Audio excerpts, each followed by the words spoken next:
नमस्कार मित्रांनो. तर पहा मित्रांनो, आमच्या गावाकडे काय काय आहे ही पहा. चिंच.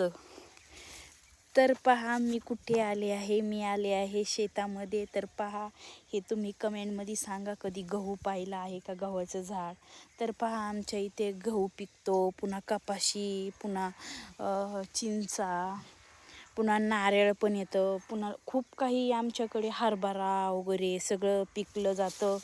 आणि मित्रांनो, तुम्हाला माहीत आहे का, मी आले आहे आमच्या गावी, म्हणजे बारगजवाडी आमचं गाव आहे बीड जिल्ह्यामध्ये. तर मित्रांनो पहा, आणि माझ्या चॅनलला सबस्क्राईब करा, जे नवीन असेल ते लाईक करा, जास्तीत जास्त सपोर्ट करा. तर मित्रांनो, गावाकडे मी खूप दिवसातून आले आहे, म्हणजे 2 वर्ष झाले असेल मी गावाकडे येऊन. तर गावाकडे आल्याच्या नंतर म्हणजे खूप मज्जा वाटली, आणि चिंच खायची तर इतकी खूप मज्जा आहे. तर मित्रांनो, ते पहा नारळाचं झाड दिसत आहे, त्याला नारळ खूप आलेली आहेत.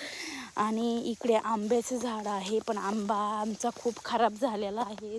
पाहू शकतायत, ही सासरी आहे मी सध्या, आणि आजीच्या तिकडे गेल्याच्या नंतर तिकडला पण ब्लॉग वेगळा टाकणार आहे. आता सध्या सासरी कसं वातावरण आहे ते तुम्हाला मी दाखवत आहे. तर पहा मित्रांनो, आणि हे जनावरांसाठी, म्हणजे म्हशी गाय वगैरे नाहीत का, त्यांच्यासाठी पिकलं जातं हे, त्यांना खायला, त्यांच्यासाठी चारा. आणि मित्रांनो, घास पण इकडे खूप, डुक्कर वगैरे खूप, ते डुकराचा पण मी ब्लॉग टाकणार आहे. एक जणांनी काय आवाज रेकॉर्ड करून डुक्कर पळालं म्हणून असा आवाज रेकॉर्ड करून म्हणजे माईकमध्ये लावला होता, आणि रात्रीचं मीच चकित झाले की असं काय म्हणून. आणि इथे बाजरी लावलेली आहे, तुम्हाला बाजरी दिसत असेल पहा. आता सध्या बाजरी वगैरे आणि गहू ते खूप इकडे आहे, आणि इकडे खूप म्हणजे खूप काही लावलेलं आहे. ते तर मला तर काही वनस्पती त्याचे नाव पण माहीत नाही, तर जे आहे ते सांगते मी. आणि हे आहे घास, हे पण याच्यासाठी म्हणजे जनावरांसाठी हे केला जातो, जनावरांसाठी पिकला जातो, म्हणजे त्यांना खायला.